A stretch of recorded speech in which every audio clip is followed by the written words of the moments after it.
Okay, this interview is with Mr. Paul Griffin, and he's a veteran of World War II.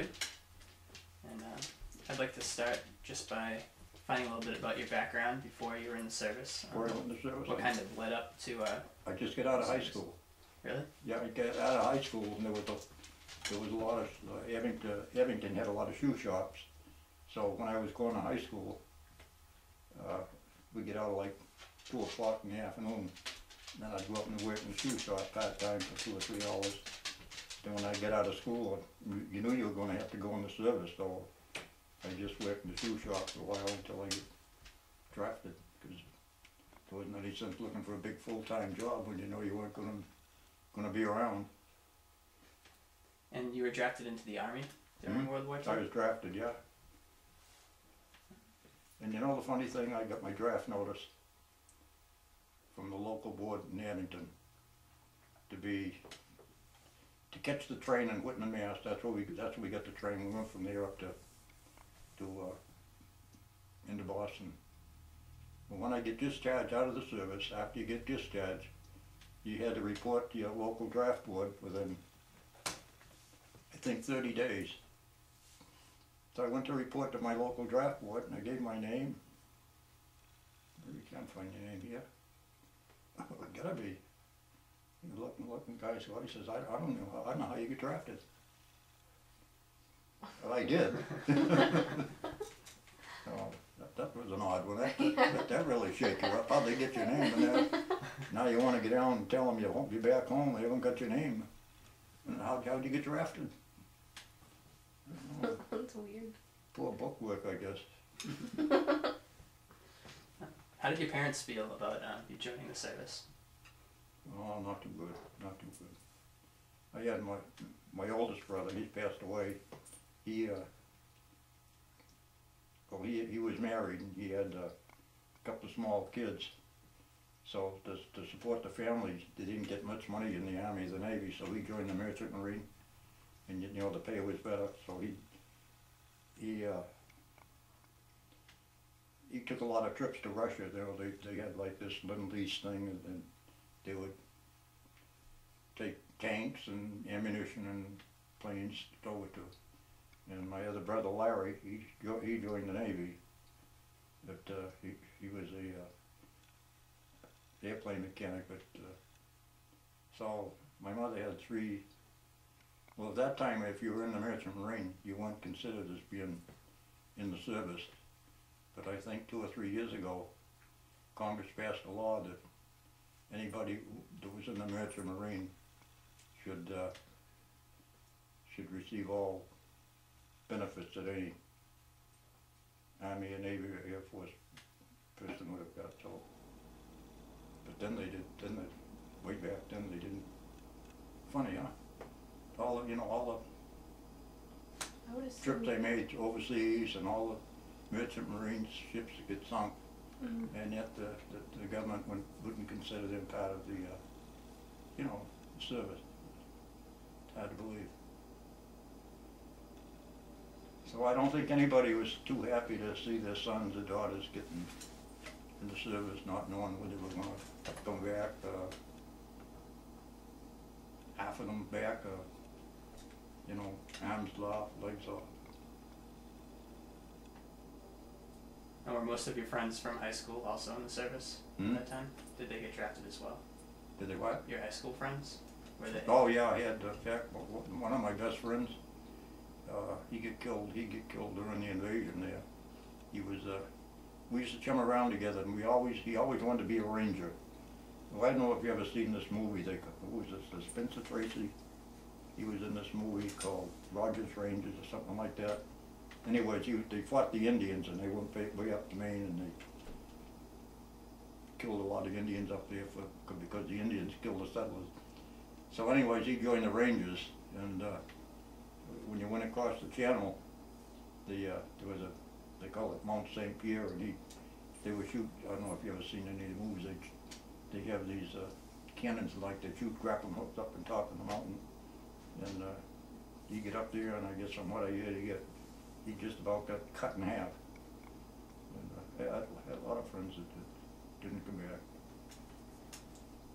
Where were you sent for basic training once you were drafted? Down to Fort Eustis. Yeah. And how long were you there for, approximately, well, training, before you went I think overseas? probably 60 days, David. I think we were there. And we went from there up to, I think with Fort Drum, New York. And that's from Fort Drum, we stayed there, excuse me, I don't know, about a week, then we get shipped down to the boat. Did you experience any culture shock when you went to basic training with people from all over the country, different walks of life? Did you make any friends? Oh, I made a lot of friends, yeah,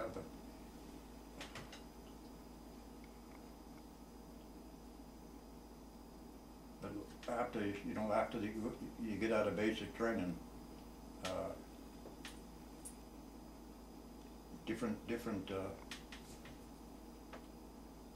fellas wanted to be different things, so they all didn't end up together when we went overseas.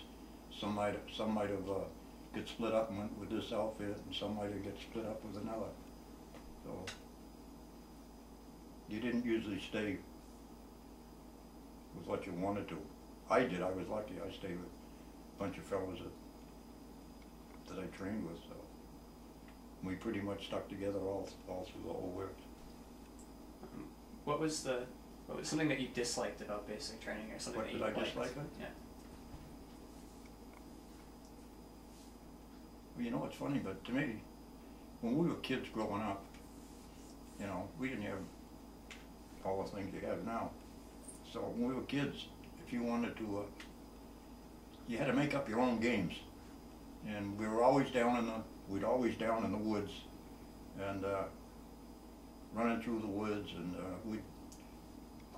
we'd get a big rope, and somebody would climb up a tree 40, 50 feet high, and they'd climb out in the branch, they'd hang the rope on, and then we'd take the rope, and somebody would get a tree probably from here to the other side of the pool, up the tree, and we'd just have one limb up there. You climb up the tree and you grab the rope and swing back and forth, and what I'm trying to get at is, to me, basic training was fun, because that's what kids are almost always doing all their life, taking basic training, you know. So, the only thing we didn't have was, you know, gun shooting over your head to try and escape, and outside of that. Now you said you were part of the anti-aircraft Yeah. crew. What exactly was your occupational specialty in the war? Where were we?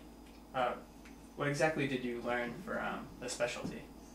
Well, there was nothing well, there was eight fellows on the gun crew, and we all knew how to do each other's job, you might call it. So if anybody get hurt, you know, you could always step in and take the other fellows. So then we had in the other half of gun crew, we had what they call a half track. It was had like big tire wheels in front, and it had tank tracks in back. Then up on top of the half traffic, it had a we call it a quad. Had four 50 millimeter guns up there, so it could travel around this way and go up and down. And so there was two parts of the gun crew. There was the half track crew and the anti-aircraft crew, the 40 millimeter crew. So we all knew how to do everybody else's job. Okay, who was the commanding officer of your unit when you went overseas? Do you remember the name? Who was the what? The commanding officer.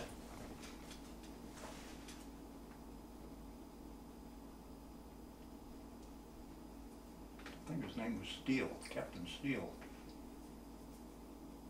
Of course, they would come and go. Then we had another one. His name was Lieutenant Woods. Then near the end of it, we had a lieutenant. He was a real nice fellow. He was a Southerner. His name was, believe it or not, Robert E. Lee. So when we were over, captured a German. We shot down a German plane not too far from it, almost nighttime, and not too far from where our gun was, and we walked down there, and there's a young German pilot. He crawled out of the plane. The bones were sticking out of his leg, the poor guy. He was trying to go for his gun. I said, no, no, kaput. He knew what I meant, you know, I could speak a little German, so he threw his gun over. I picked up his gun. It was a German Luger. And part of the whole thing is when the war ended, when the war had ended, we were in this, with a big building where they used the German officers used to bunk up, and that's where they had us bunking up until we get shipped home. Well, they had German prisoners down there that they had a little workshop. So I had them build a box, probably twice as big as a shoebox, to put stuff on that I sent home to my mother. Well, in the box was I had the German Luger all wrapped up, and I had a note inside of it that this Lieutenant Robert E. Lee says, no, I got the gun, it was mine, I was authorized to send it home. Well, when I get home, the gun was never there. So I don't know, a lot of stuff was pilfered. Yeah, you'd send something down, and it would get down to the shipping dock where it was supposed to get sent on the boat to get sent home to your parents or whoever. Well, these people down at the shipping dock that never seen any action, they were looking for all this stuff, so they probably opened up the boxes to look through the bags and take what they wanted. And so I don't know. Either that or my, I don't know. Maybe the gun did get home. It's somebody get in the box and took the gun. I'll never know, I guess. So that's that. Now I'm going to move on to some questions more specific to your service overseas. You were deployed as part of the 635th Anti-Aircraft Battalion. Yeah. And where exactly was the first place that you landed when you were in? The first place we landed was, I really don't know, right inside of France, was it? St. Louis. I don't know, we hit so many places, David, and you moved around so quick that you weren't paying too much attention to what the sign says as to which town you were in, you know. You were trying to protect your old rear end so you wouldn't get shot up. So we went from there, then we went all the way down to Cherbourg. That was like an island, I don't know if you know really the map. And then we come back up and we went across the France over to Luxembourg into Belgium. So I couldn't really tell you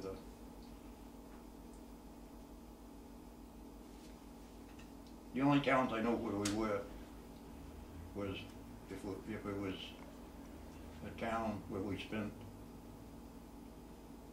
a week or more in there, then you'd know where you were. But outside of that, you really didn't know.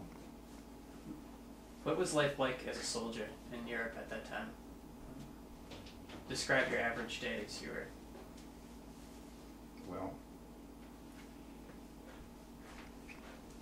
if you run the gun crew in the morning, they might, the commanding officer might tell you to take your gun in the half track and move a mile down the road to a certain position.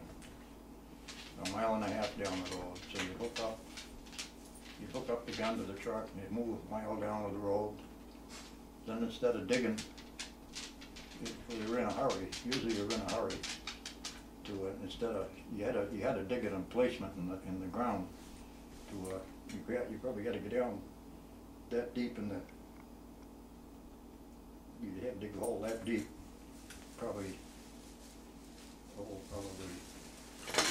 from here to the other room, probably 4 times as big as this room to get the gun in. Then you have a little slope where you could roll the gun in, and then usually if you were in a hurry, we had dynamite. And the dynamite looked like it looked like a pound of butter. You know, a pound of butter up. Now on a pound of butter up on top of the dynamite would be a thing on either corner of the where you could shove a dynamite cap in, look like a pencil. Then we take the wire, we take the two wires and we probably run it all 50, 75 feet of where the dynamite was. We hook it up and we keep out of the service as much as possible. Because I don't know,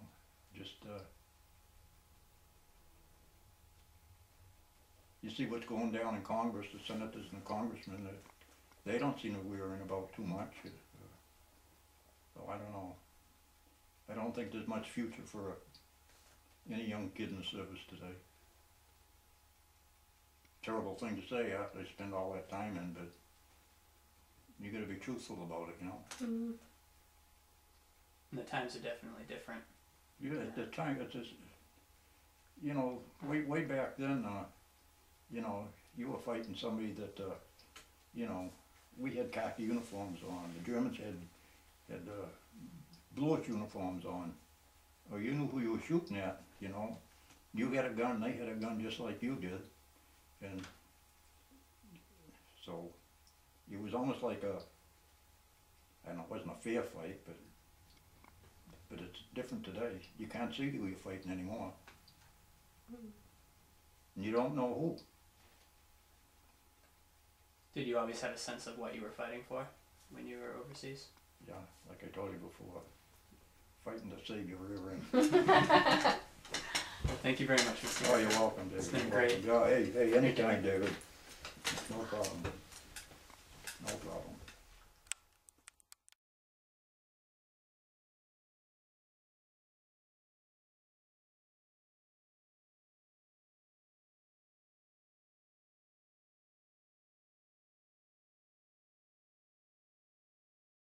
To the car battery and blow it up. And we probably have 5 or 6 dynamite, you know, here, there. Then we soften the ground up, then we dig it out to try to get the gun in. Now you might have had it in there. You might have just got your gun in, and been in there for a couple hours, and get a call on the phone and say, "Father, I want you to move your gun crew up 2 miles to the." Or you'd say, "Gee, we just finished getting it dug in, but look, take it out and get down 2 miles." Same thing all over again. We done that a lot. We got this place one time and it was hot. It was right near a house with a French house there. We were all just about had it. This old woman come over. Said, "You want water?" Yeah, so we went over and she had so the poor old woman had us all put us head under the water. She washed all our heads, I'll never forget it. It's something I never forget, you know. Poor woman, you know, she'd been helped for, ever since the Germans took over and everything, and she was so happy to, and now poor thing was so old that she probably only had a couple more years to enjoy it. And that's one of the things you remember. And did you have much interaction with the locals? Other than that, was it?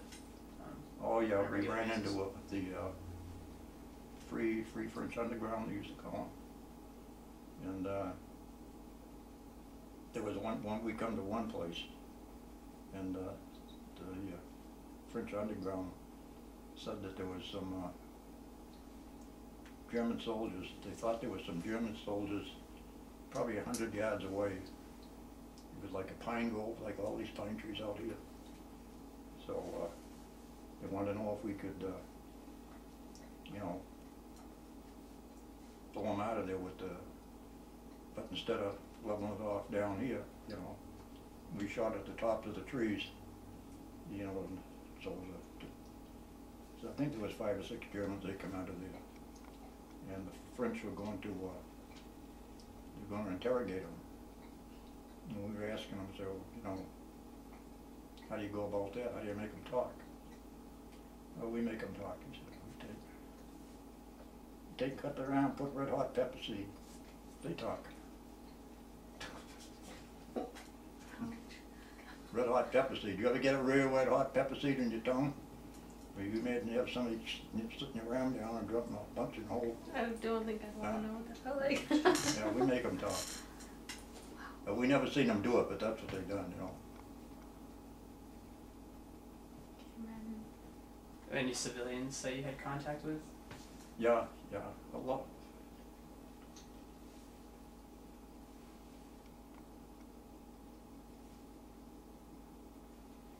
Well, a couple of times we'd, with this lieutenant, he come out and stayed with us for about, I don't know, 2 days, and we sleep like, he had sleeping bags, we'd be sleeping out in the open. So we went down, one night we went down to this, probably a couple 100 yards away after that, and we, into the farmer's, thing and stole a couple of chickens.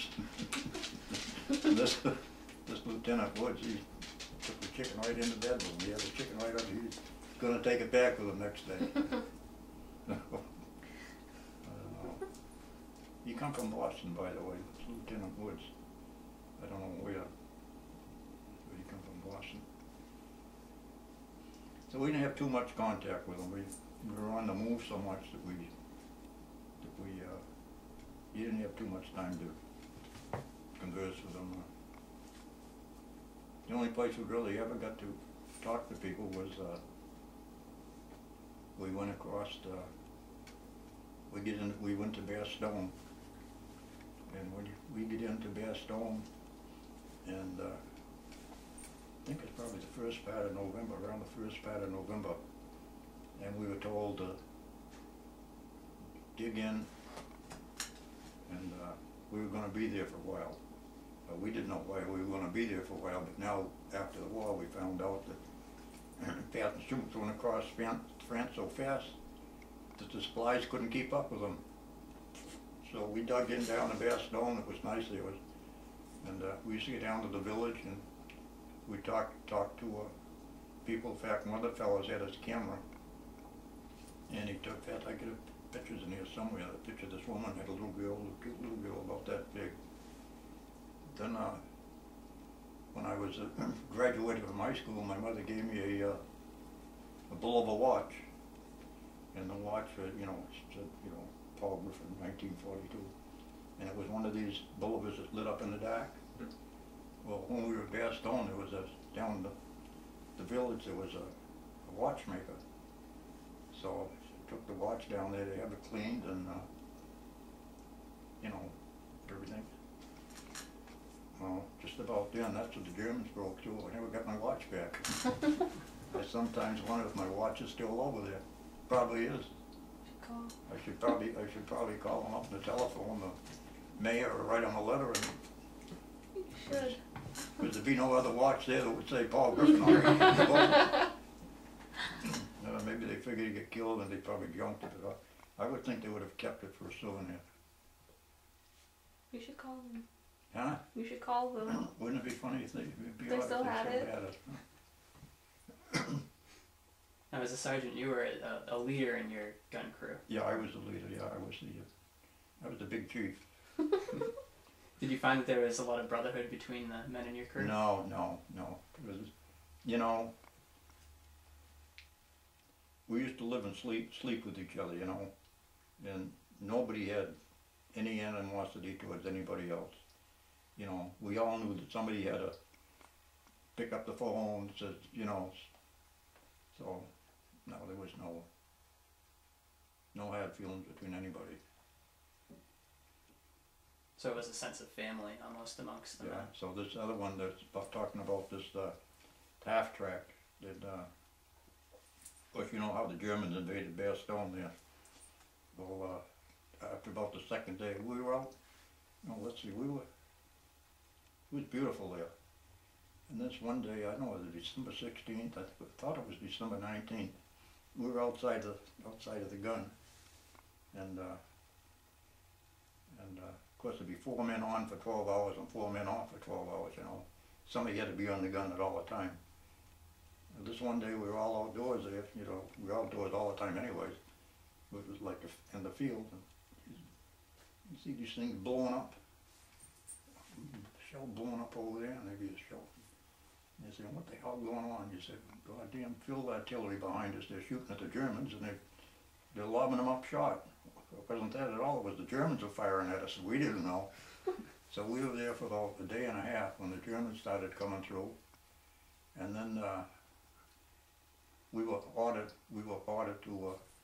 to pull back. Our gun crew was ordered to pull back. And of course we knew our way around Bastogne and the other towns around there because we'd been there for over a month. But after the 101st, or the other soldiers get in there, they didn't know where they were going.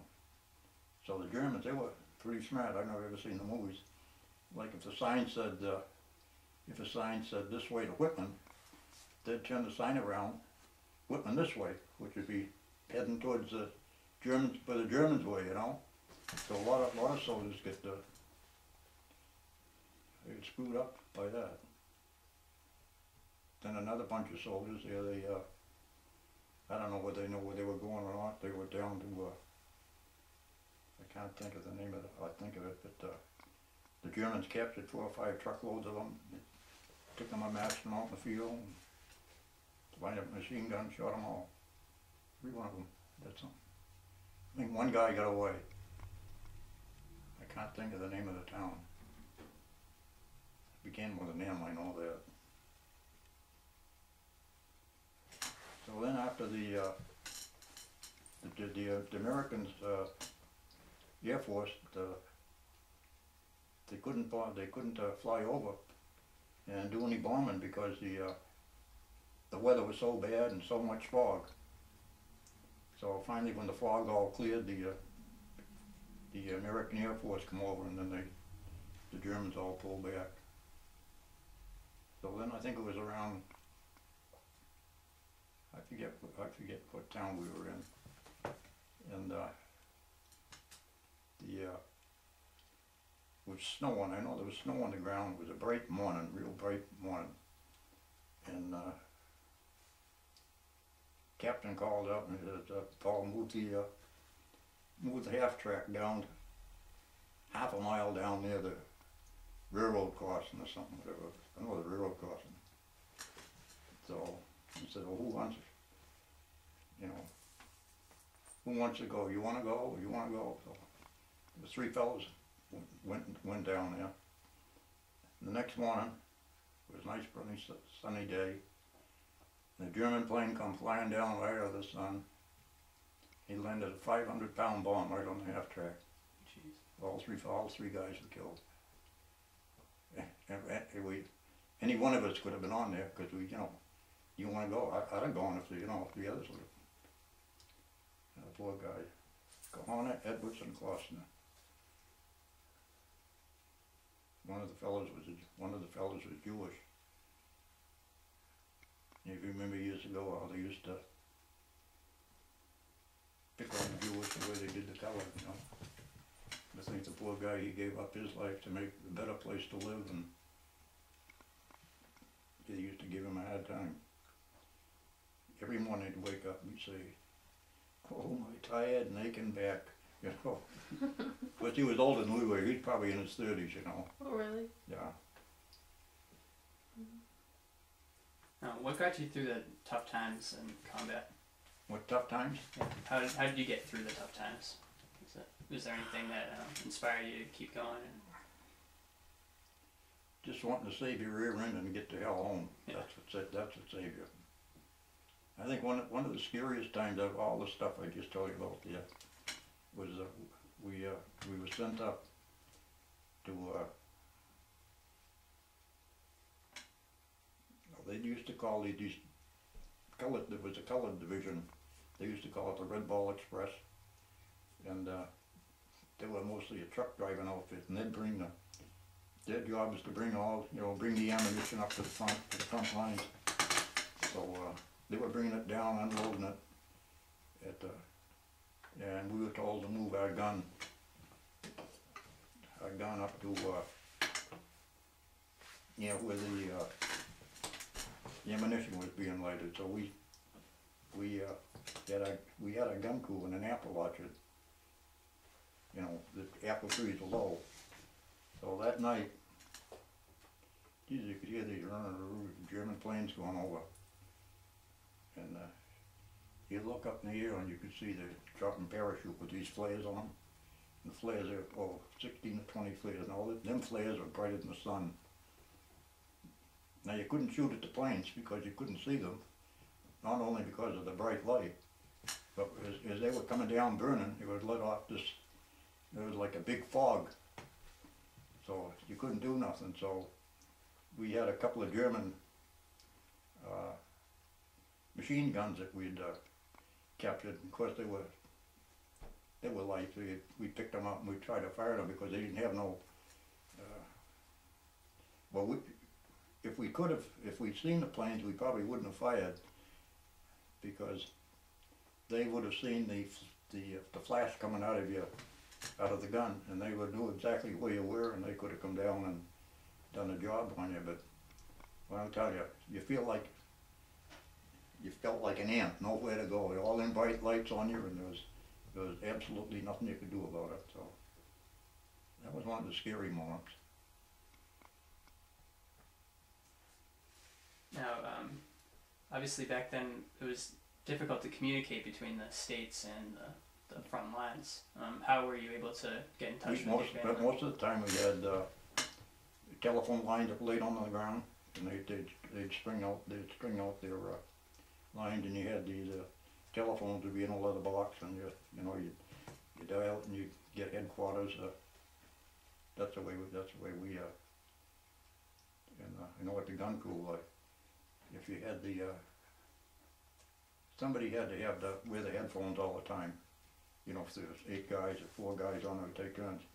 But in the thunderstorm, oh mackerel, you feel like the static was coming through there and drive you crazy. Did you send many letters home? Huh? Did you send many letters home during the war? The battery phones? Letters. Did you write to any of your relatives back in the States? Oh yeah, I wrote them all. Yeah, but yeah, I used to write home to my mother, and I'd write to my brother. And there was this girl I used to take out before I went into service. I used to, of course, you get the Chanel No. 5 perfume. I said, get all I want and get that by the quart and bottles. That's in that home store. And I often wondered, I said, I wonder if the guys down at the shipping dock stole that too. Probably did. Probably never seen a smell of it. So then towards the middle of the end of the war, you take a letter, you send a letter home that big. Then near towards the end of the war, they had it, I don't know how the hell they done it. They'd have pictures of it about that big. And that's what they would send home. They wouldn't decode it, but everything would be broken down to like a film. I don't know if you ever seen one or not. I've never seen one. No, and the reason they done that was to save, well, if you had 100,000 envelopes this big, you could take those little things and you could probably have 500,000. So you would save room on the shipping them home, on the boat.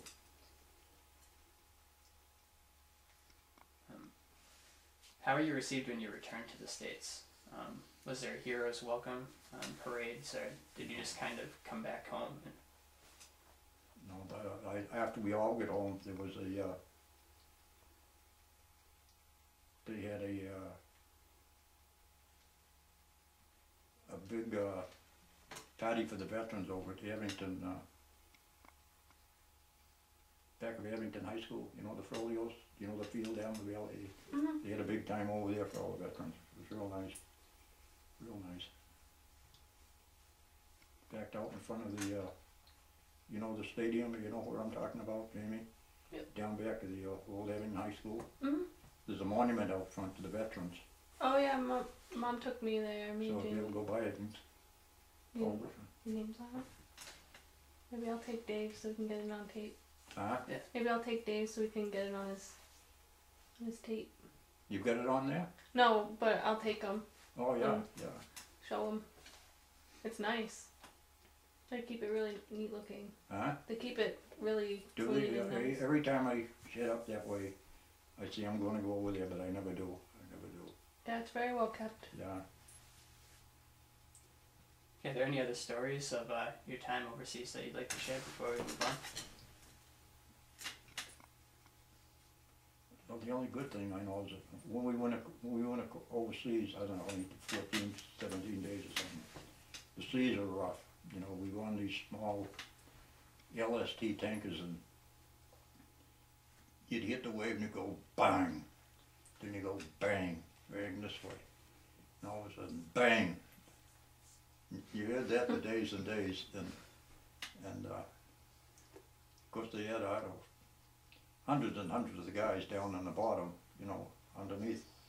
So myself and the other fellows that we're friends with, we spent most of our time right up on deck.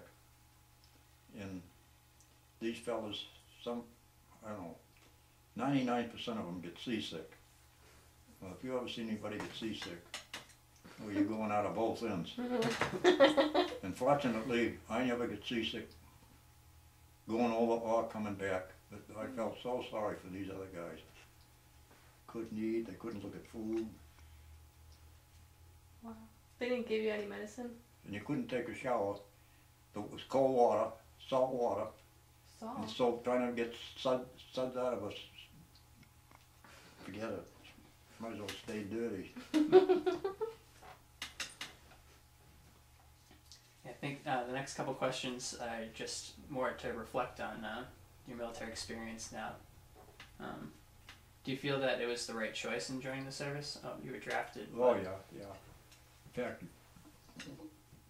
my best friend that I used to chum around, he lived right down the street from me. We chummed around with each other all our life. His birthday was the same day as mine, but he was a year younger than me. But when I get out of high school, I think he was,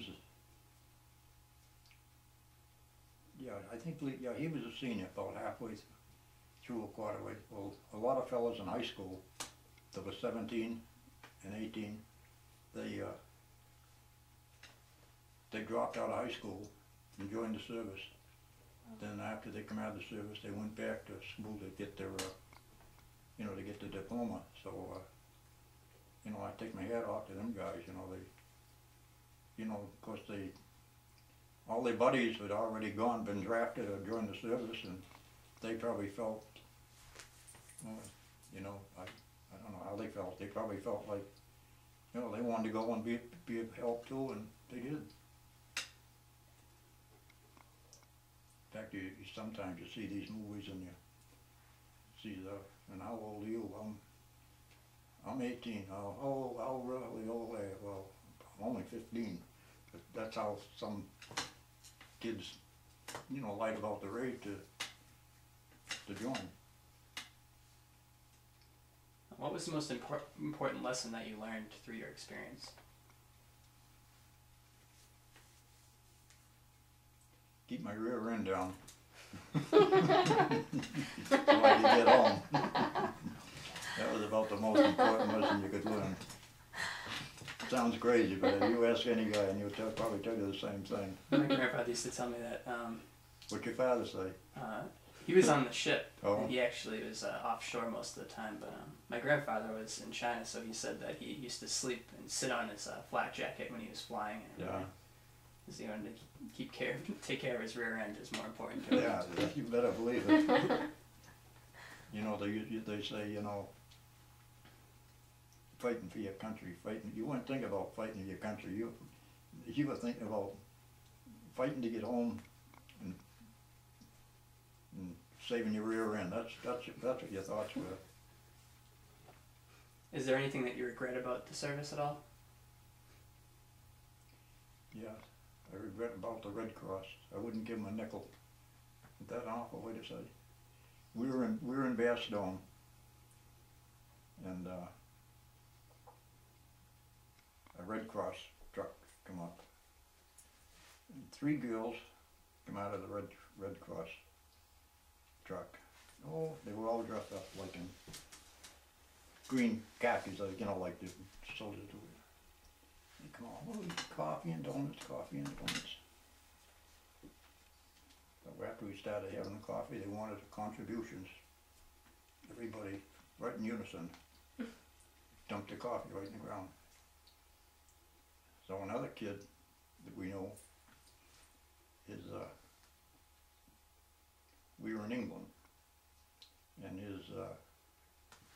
one of his parents died. So they let him have leave to go home. Well, the poor guy didn't have any money, so he borrowed the Red Cross, gave him the money, or evidently borrowed the money from the Red Cross to go home. Well, when we get home, we get up to, we landed in Fort Devens, that's where they discharged us. And they weren't going to let him out until he paid the Red Cross the money. Are you serious? So we all took the money out of our own pockets and gave it to him. Oh. So I wouldn't give, that's why I wouldn't. If I give anything to anybody, I give it to the Salvation Army. When we were going overseas, we came out of Fort Drum, New York, and we went down to get on the ship and go up the gangplank. And there was this little old guy down there. I don't think he was 5 feet high. It was probably 2 o'clock in the morning. And he was handing out little green bags with a pull string on top with razor blade, soap, little toothpaste. Mm. You know what I mean?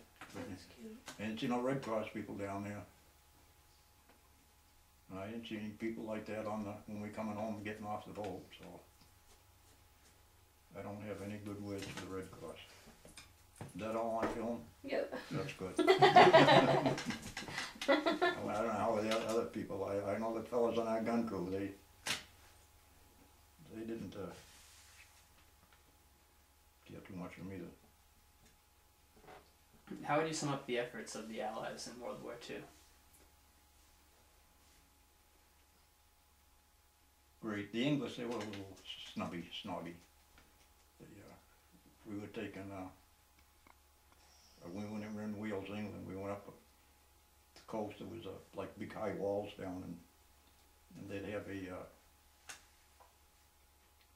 have an airplane, one of these small planes like you might see taken out of Hanover, single winger or whatever you call them, and they'd be pulling a couple 100 yards behind them, they'd be pulling a bag behind them, and we'd shoot at the bag for firing practice. Well,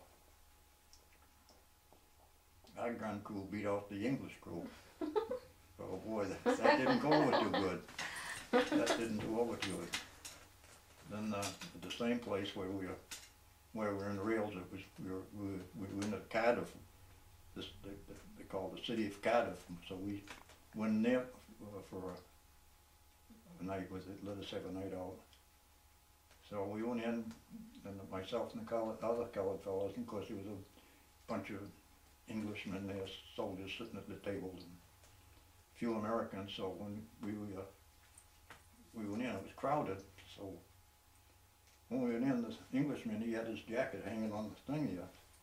So I tried to squeeze by him, and he knocked his jacket on the floor.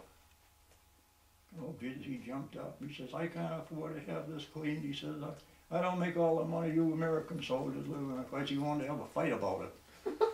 So we finally calmed down, and we got out of there, So they didn't like the English. They didn't like us too much. They were good soldiers, though. What would your advice be to a young person today who is thinking about joining the service?